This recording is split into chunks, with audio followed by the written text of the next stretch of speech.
Welcome to Work Comp Talk, the podcast that educates all of the injured workers here in the state of California.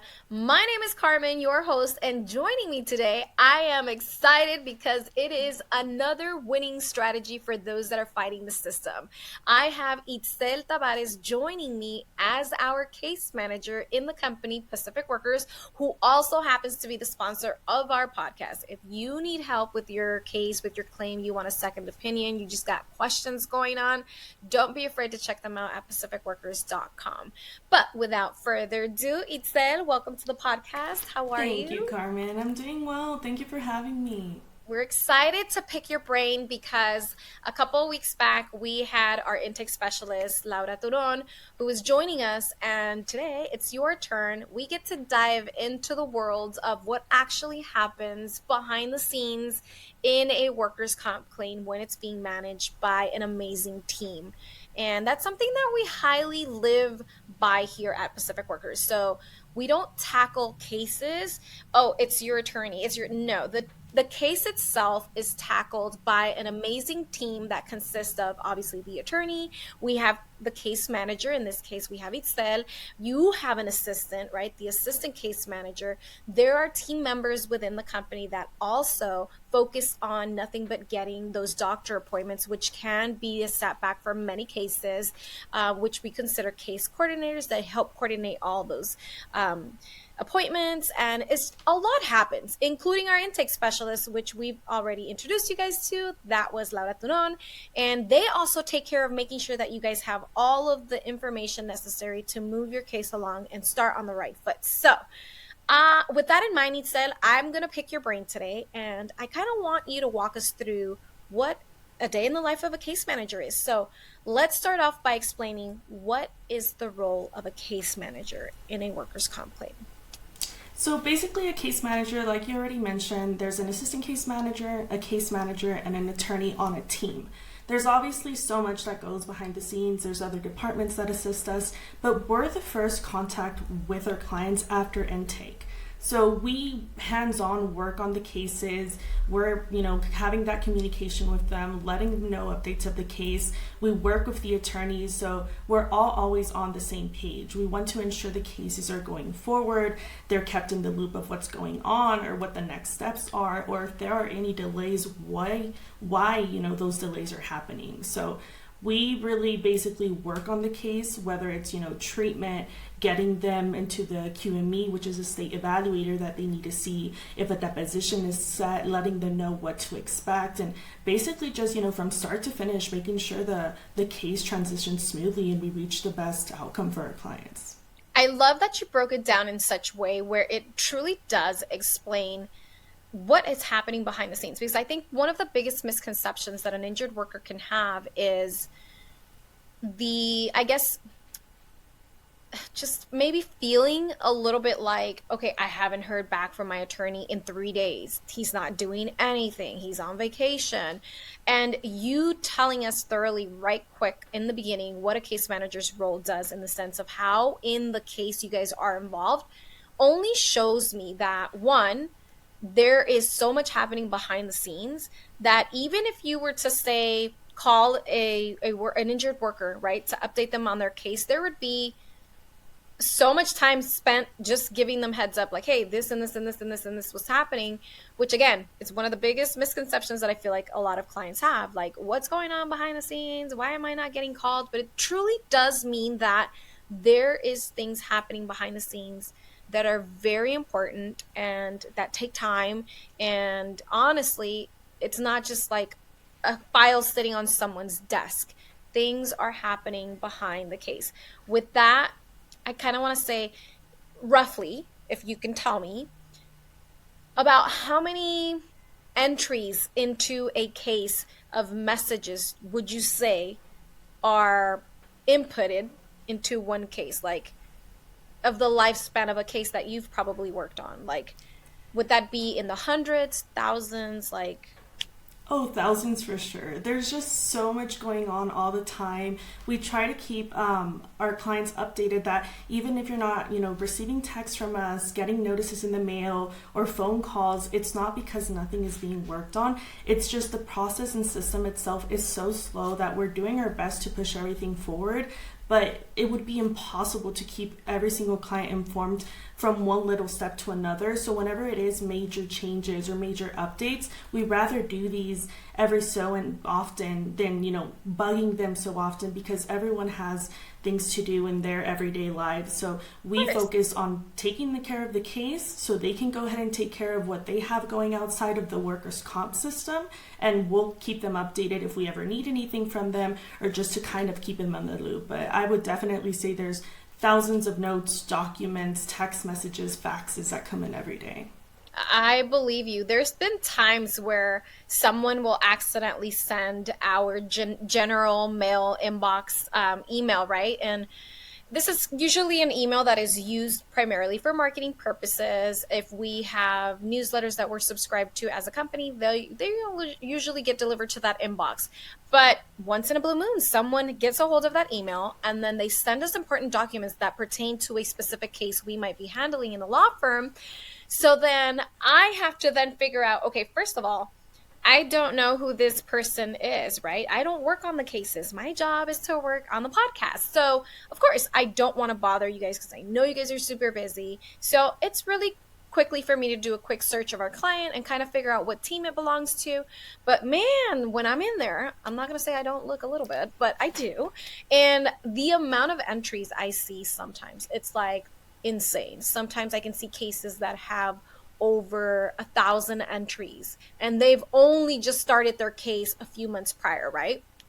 And there's cases that obviously I've seen that we've had for like maybe 1 or 2 years, and the list is like, whoa, like every detailed. And it's the beauty about having the system, and Pacific Workers being one of the law firms, one of the top law firms that truly does not do things the old way, the old style, which is we don't make clients go into the office. We don't make clients kind of wait around for mail to be delivered. Like our technology that truly is embedded into this company has allowed us to really focus and work on any case possible in such a smart way. We're saving trees. We're not printing as many papers. There's emails being sent out.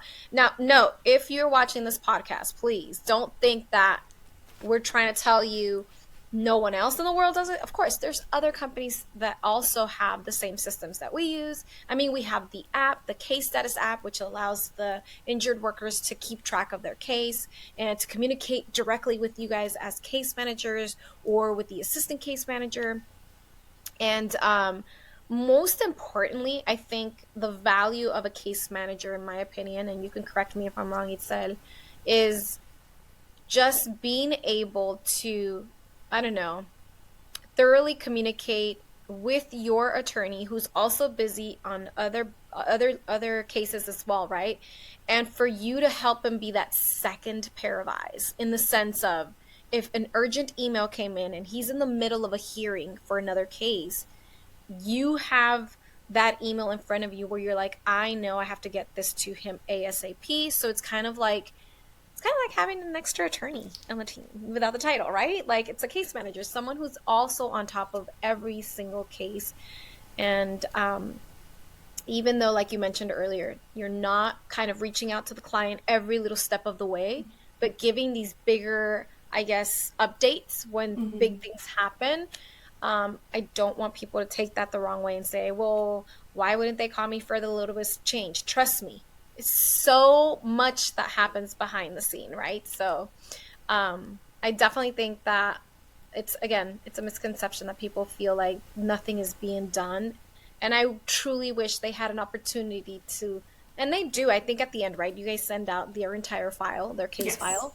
So I'm sure that if you want to look at it and you've already solved your case and you've settled and you've received your case file, take a look at it. That way you'll see the amount of work that went into it. So that's pretty cool that we get to highlight with you, Itzel, and kind of explain, how one, Pacific Workers is set apart from other law firms in terms of like how our customer service happens, and how you, as a case manager, ensures that clients feel heard and supported. Is there anything else you can share with us as far as like a journey of an injured worker or a client here at Pacific Workers that kind of allows you to make them feel like they're being heard, they're being supported? What are some of the things that you would do outside of, the basic work role or job role for your clients, where it's like, I know this client is really, like, say some clients have anxiety, high anxiety, right? And you're gonna be like, oh, that's my client, and I know they're stressing. What are some of those things that you do for the clients to make them feel supported? I think the most important thing is just overall, and I think Pacific Workers is really focuses on great communication skills, and it's the listening aspect of it. We want to ensure that our clients know they're being heard, because we know at the end of the day, it's not just a physical injury that you're going through. It's your mental well-being. It's also financial strain sometimes, in employment matters that come up, even personal family issues. So there's just so much going on, and we want them to know it's a human being to another human being talking and listening to what's going on. We're trying to do our best to help what we can and make sure everything progresses smoothly with the case. But, we're always, happy to hear you out, happy to listen to what you're going through and see if there's anything we can do to help. I love that you said that. I am truly, I guess you can say, a believer in showing empathy, and obviously that's something that you're showcasing and speaking about, right? It's understanding that they're also humans. They have a life, a wife, a family. They still have needs that need to be met, which is important, and why I'm going to go on to this next subject. For those of you that are watching the podcast and haven't decided to get an attorney because you feel like, hey, I've got this. I feel like when someone is determined to follow through with a case, it's totally fine. It's doable. I'm not saying you can't. However, there are parts of your life that are going to be affected by the amount of time you are going to then feed into trying to get this process of the workers' comp system moving, right? So say you're a very involved father, right? And you're constantly going to your kids' activities or spending quality time with family. Handling a workers' comp case is going to remove you from that situation. And it's not only going to affect you, it's going to affect those involved in your family as well. So I'm glad you brought that up, Itzel, because I feel like that is also something a lot of injured workers face with, not spending the quality time with family, right? Or you have a significant other, your wife doesn't understand because, one, they're not in pain. They're not the ones feeling that uncertainty of, I may no longer be able to work and do my career, or the uncertainty of, am I going to still be working in this job? Am I still going to be able to provide? So you are already added on that stress, that mental health.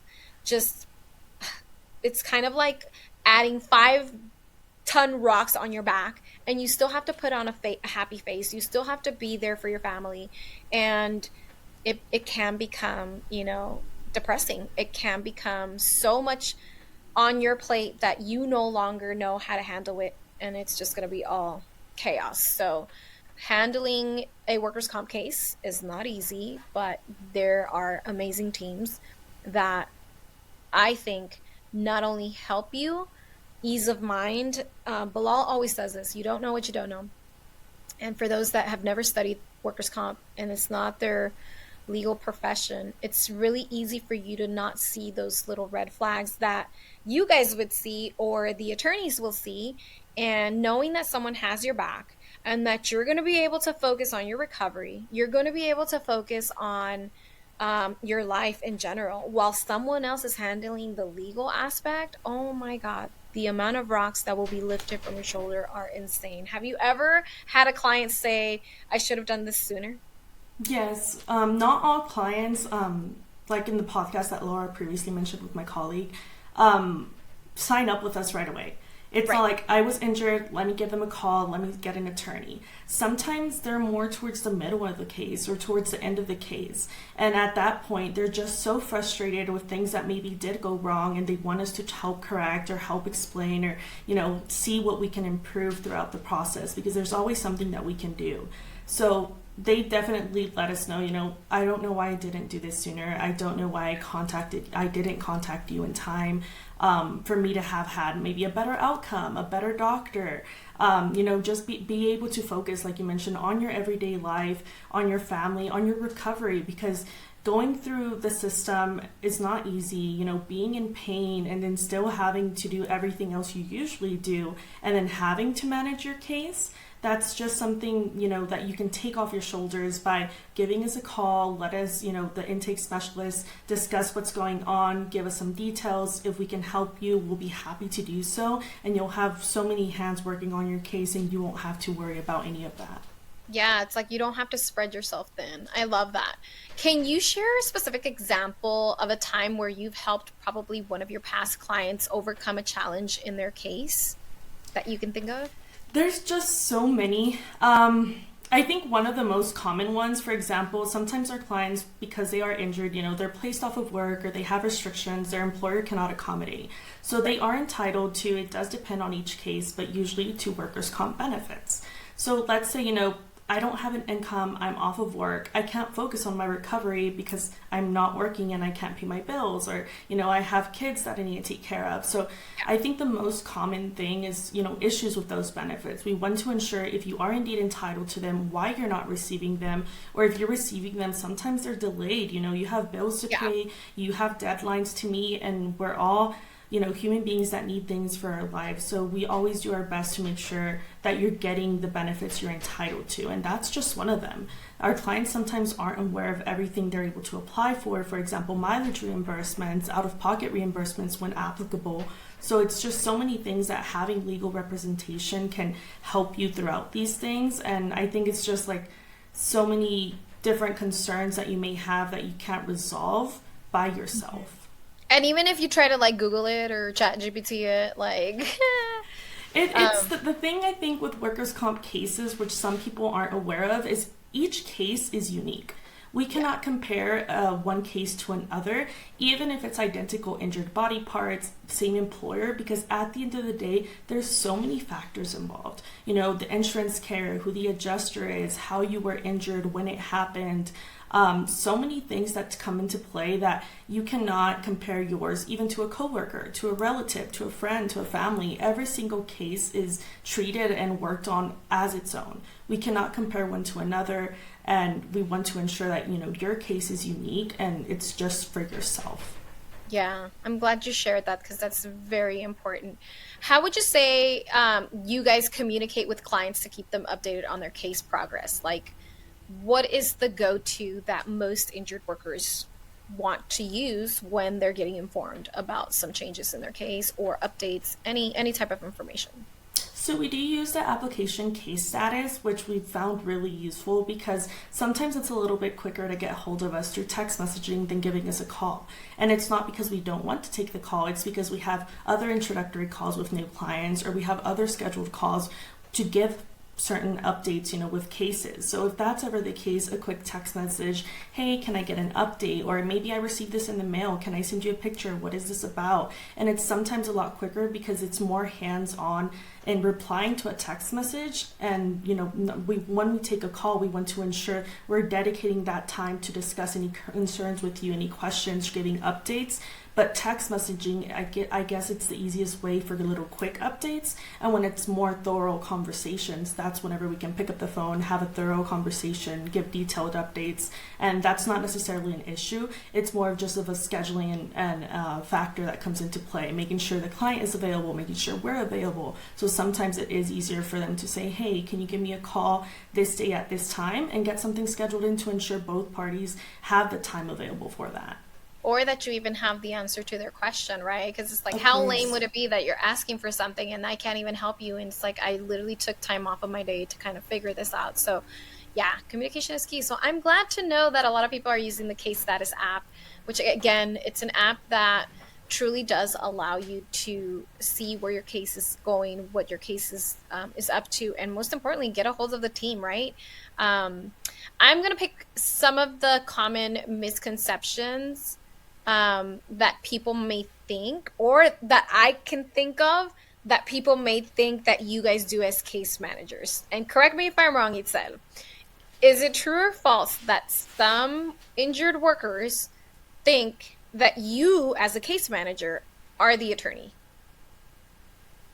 So I can't say true or false because sometimes they do think they're speaking to their attorney, which obviously we want to ensure they're aware because we're not attorneys. Yes, we have the knowledge, we have the experience, but at the end of the day, when they communicate with us, they're speaking to their team. So even though it's not with the attorney directly, they're speaking with someone that is hands-on working on the case. So if they ever do need a call with their attorney, we can always schedule that as well. The attorney is just usually a little bit more involved with specific legal matters that we cannot do since we're not attorney representatives. So they, handle hearings, handle depositions, specific legal aspects that we cannot do because, we don't have that education level. But anytime they need to speak, whether it's to the assistant case manager, to myself, to the attorney, they can go ahead and do so without an issue. Okay, correct me if I'm wrong. You can relay a message from the attorney to the injured worker, and not get in trouble. Like if your attorney tells you, hey, we need to let so and so, Mrs. Johnson, know that this and this and this is happening, can you be that person to relay the message? Yes, of course, because at the end of the day, we're all working together. We're all hands on. We're, like I mentioned, a team at the end of the day. We're all on the same page. We're all working towards the same goal, getting the best outcome for our client. So if she, is not available to pick up the phone and give the client a call because she has another hearing, another deposition set on calendar, then that's what we're here for. We want to ensure that the client is having good communication with their team members, know what's going on. If they ask a question and we don't have the answer because we do need to check in with the attorney, we can do so, but without having them to wait a week or two to call the attorney, we can do so a lot quicker by getting the response back and just relaying that message over to them. That's so true. Okay, I have another fun one. A lot of the times, a big, huge misconception that injured workers have is that delays are because you guys caused them, meaning you guys are not getting things out there fast enough. Is that a No, common so thing? it's very common, and unfortunately, it's not something that's always in our control and in our hands. When obviously we are able to take care of it, we do so as soon as possible because we want the cases to progress. Unfortunately, within the workers' comp system, everything has to go through the insurance carrier. So it's not even if we wanted every single treatment to get approved, which ideally we'd like to for our clients to be able to recover in a quicker way. Everything has to be authorized. Everything has to be reviewed by the insurance. So it's not so much we're not giving them a call to check in on them, but if we have so many cases, they have so many cases, and it's definitely just certain procedures that need to take place. We need to give certain time frames and then follow up. We can't automatically, oh, we gave them a call, they didn't pick up, file for a hearing. No, there are certain things that we need to be able to do to have the information needed, and if we're not able to obtain it, then we can go ahead and escalate to what the next procedure would be. So, what are some other misconceptions that injured workers have in regards to the system itself, like that you've heard of, that people think and come to you about, and you're like, no, no, no, no, that's not how it works? Probably sometimes, you're injured at work, you're given restrictions, you're placed off of work, and then, it's a little bit of a separate area, but sometimes our clients are unfortunately terminated.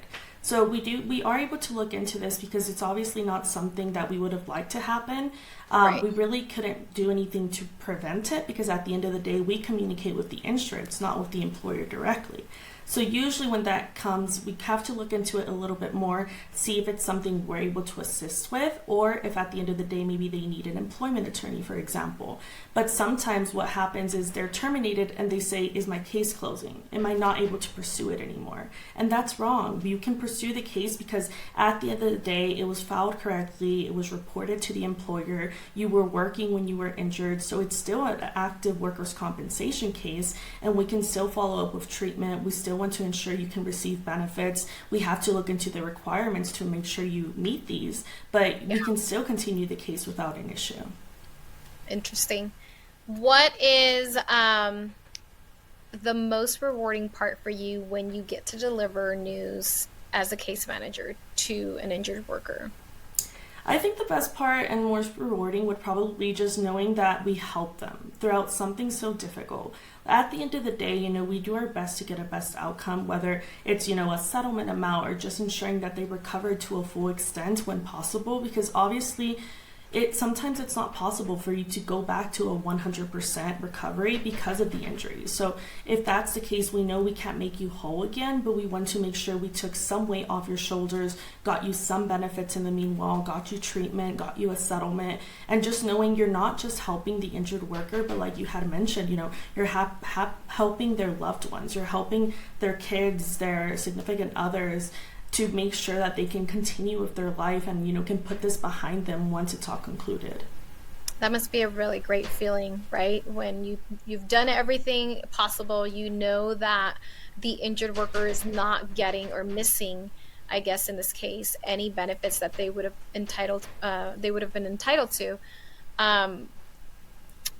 And obviously, like you said, it's a life-changing experience. It doesn't just affect the worker, it affects the family. So Of course. that is a really good outcome. And I'm glad that you also shared a couple of ideas in regards to, you guys are trying to reach for the best outcome, because there's a lot of people and misconceptions that people think and believe that you guys are on the side of the insurance company, or you are siding more with the defense attorney, right? Mm-hmm. Because for whatever reason, the injured worker is not agreeing with what is on the system, but the system is the system. We already know it's a broken system, and there's nothing you guys can do about it. Can you talk to me a little bit as a case manager when people think that you guys are screwing them over in their settlement, that you guys are like, oh, you're not even trying to work hard or work for a better settlement for me? Can you explain that a little bit of how that is so not true? It's not true, because at the end of the day, we're representing the injured workers. They sign up with us. They want us to represent them. So we're helping them fight the insurance carrier. If the insurance carrier gets a defense attorney, which is very common, then it's between applicant attorney and defense attorney. But at the end of the day, we're not on the insurance side, because like you mentioned, it's a broken system where we want to try to get the best benefits and best outcome for our clients. By getting them a better settlement, it's not only a benefit for them, it's also benefiting us, where we know they're happy, and then we're going to get more clients to assist and help with. At the end of the day, it's not just the economic reward, it's also knowing that they were happy with the representation, that they can refer more people to us. Hey, I have a coworker that was injured, my team did great. Maybe you can't have the same team, or maybe you can, but reach out to Pacific workers, retain them as attorneys. They're great at what they do. Those comments are really what help us continue and motivate us on a day-to-day basis to continue helping people. That is amazing, and I couldn't have put it any better way. And I agree. I believe that people think also that, we're going to take more money, because that could also be like a huge setback for a lot of people. I don't want to obtain an attorney because I can't afford it. It's going to come out of my pocket. Like, where am I going to get the money to pay for an attorney? And it's like completely different. We've explained this in other episodes, where it's a contingency fee basis, meaning you will never have to pay anything out of your pocket. It's essentially a payment that the team gets once the settlement comes in. Based on the settlement amount, the team can't, in California, you guys can't get more than 15%. So I just wanted to throw that out there, because that is another huge misconception that a lot of people have. What advice, Itzel, would you give to someone who's just starting their workers' comp case, whether, you mentioned it earlier too, whether it's the beginning stages or they're in the middle stages of their workers' comp case, but this is someone who is starting to feel or overwhelmed and lost in the system? What advice would you be able to give to that person? I would definitely recommend or advise them to get legal representation. And if they're not set on the idea, give us a call. Set up an intro call, get some information, give us information that we can work with, so we can give you an idea of what you're looking at, kind of explain the process a little bit. And I can guarantee you, with that intro call, you're going to be more convinced and ready to get an attorney, so you can get all of that responsibility to someone else and don't have to deal with it yourself. At the end of the day, I feel like we have the knowledge that we need to pursue the cases, to fight the insurance carrier on denials, on certain delays that sometimes the injured workers aren't aware of. Getting them benefits that they're entitled to that they're not going to get.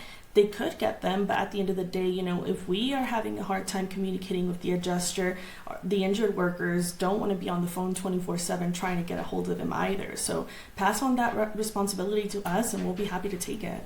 Yeah. And it's like you said, it's a whole team. It's not just landing on the attorney, right? Who's obviously busy. And then you guys, as the case managers, are also rolling out a lot of responsibilities. But it's like an entire team. You have the case partner, you have the assistant case manager, you have the case manager, you have the attorney. And it's like, I guess, again, the beauty about it is feeling like you have an entire team, the Fantastic Four on your side, and it's not just you fighting against a massive corporation, because obviously the system and the insurance companies, they have attorneys and they do this for a living, so they know how to cheat you out of your benefits. So I'm glad we're having this discussion and we're getting into the worlds of case managers, Itzel, because I feel this is so beneficial and such great information, not coming from the attorney, but from someone who works in the team, who's also as important as an attorney. And I'm glad we were able to kind of dive into your head and you can tell us a lot of the stuff that you face in your role as a case manager. Did we miss anything that you want to share with someone who's watching the podcast right now? I think we touched, I think, the most important points. I know sometimes, if you don't have an attorney yet, you don't know what goes on behind the scenes. Hopefully this gives you an idea of what to expect if you do decide to hire an attorney. We do persuade our clients to get one just because we know of how much of a headache it can be, having to go through it on your own. Like you mentioned, there's so much going on in your everyday life. So if you trust us enough to give us your case, we can guarantee you're going to have a fantastic team and so many hands behind the scenes working on it, making sure we can get the best possible outcome for you. And, you don't necessarily have to worry about it on your end. Yeah, it's a 98% success rate for the company. And not to mention, there's already been, I don't know, over 8,000. Last time I checked, I think there was 8,500 and some change cases and clients and injured workers that have already been helped. Not to mention the millions that have been recuperated from insurance companies. I think the last time I looked at that number as well, we were in the $345 million range that we've been able to kind of take back from these insurance companies and give to the people who deserve their compensation, whether that's through medical treatments, whether that's through the settlements, right, and future medical costs as well. But if there was no attorneys, obviously for this particular part of the law, imagine those $340+ million would have been kept in the insurance companies and people's lives would have been truly affected by not being able to obviously get the things that you're even entitled to. So I hope this shared a lot of information for all of you guys. If you still have questions, or if there are questions that you want to ask Itzel as a case manager, please drop them down below. I promise you I will get those questions to Itzel, and when she has the moment to do so, she can give me a response and we can get those questions asked. Don't forget, there's also the segment for Better Ask Bilal, which also allows him to obviously get some of the questions that are being dumped on our comments and answering them as well on different episodes. But Itzel, thank you so much for spending these 30-something minutes with me and kind of sharing your world. I hope you had a fun time on the podcast. It wasn't that bad for your cases and that they're not set back as much. No, of course. There's still many hands working on it while I was here, and I hope I was able to give some information that maybe, not everyone had, and I enjoyed being here. Awesome. We will have you soon on the podcast again. I promise this is not the end of you, Itzel. You're coming back to the podcast. It's just the beginning. We will catch you guys on the next episode of Work Comp Talk. Make sure you hit the like, subscribe, and follow us everywhere on social media, as well as Specific Workers, the sponsors for this podcast. And not to mention, if you like us and listen to us on your favorite podcast app, don't forget to rate the podcast as well. I'm hoping one day I'm going to get an award for the best Work Comp Talk show or podcast in the nation. I'll catch you guys on the next one. Have a good one. Bye.